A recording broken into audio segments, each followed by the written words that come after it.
السلام علیکم۔ حق موجود آپ کو ایک انتہائی افسوسناک اور دکھائق خبر سے آگاہ کرتے چلیں کہ بلوچستان کے نامور اور قداور سیاسی شخصیت بلوچ قوم پرست رہنما سردار عطاء اللہ مینگل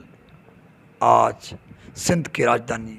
کراچی میں ایک نجی اسپتال میں بڑی علالت کے بعد انتقال کر گئے ہیں۔ سردار عطاء اللہ مینگل کے انتقال کی خبر آگ کی طرح نہ صرف سندھ، بلوچستان اور پاکستان بلکہ دنیا میں پھیل چکی ہے۔ سردار عطاء اللہ مینگل،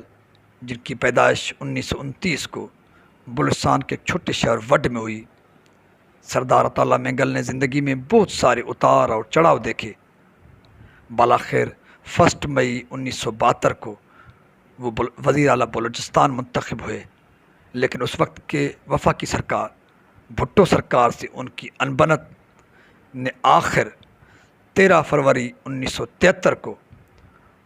ان کو گھر جانے پر مجبور کیا۔ اس وقت کے بھٹو سرکار نے سردار عطاء اللہ مینگل کی حکومت کو ختم کر کے ان کو گھر بھیج دیا، اور اس کے بعد بھی سردار عطاء اللہ مینگل مایوس نہیں ہوئے۔ بھٹو سرکار سے سیاسی جنگ کے ساتھ ساتھ مختلف ادوار میں سردار عطاء اللہ مینگل بلوچ حقوق اور جمہوریت کی بحالی کے لیے میدان عمل میں سرگرم عمل رہے۔ سردار عطاء اللہ مینگل کے بیٹے سردار اختر جان مینگل بھی وزیر اعلیٰ بلوچستان رہے، اور آج وہ سندھ کی راجدھانی کراچی میں ایک نجی اسپتال میں انتقال کر گئے ہیں۔ سردار عطاء اللہ مینگل وہ سیاسی شخصیت تھے جنہوں نے اپنے سیاسی دشمنوں کو بھی نظر انداز کیا، اور جب ان پہ یعنی کہ ان کے مخالفین پہ مشکل وقت آیا،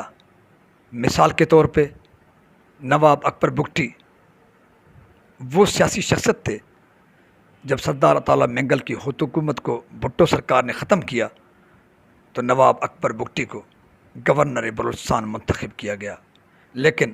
جب نواب اکبر بگٹی بھی مشکل وقت آیا تو سردار عطاء اللہ مینگل ان کے شانہ بشانہ رہے، اور آج تک وہ نواب اکبر بگٹی کو نہ صرف شہید قرار دیتے رہے بلکہ نواب اکبر بگٹی کی اس سوچ اور ویژن کو بھی آگے بڑھانے کے لیے کوئی کسر نہیں چھوڑی۔ اسی طرح سے سردار عطاء اللہ مینگل زندگی میں جمہوریت، اصول اور نظریت کو فوقیت دیتے رہے، کبھی بھی ان کے نظریے، ان کی سوچ کے سامنے ان کی ذاتیات آڑے نہیں آئی۔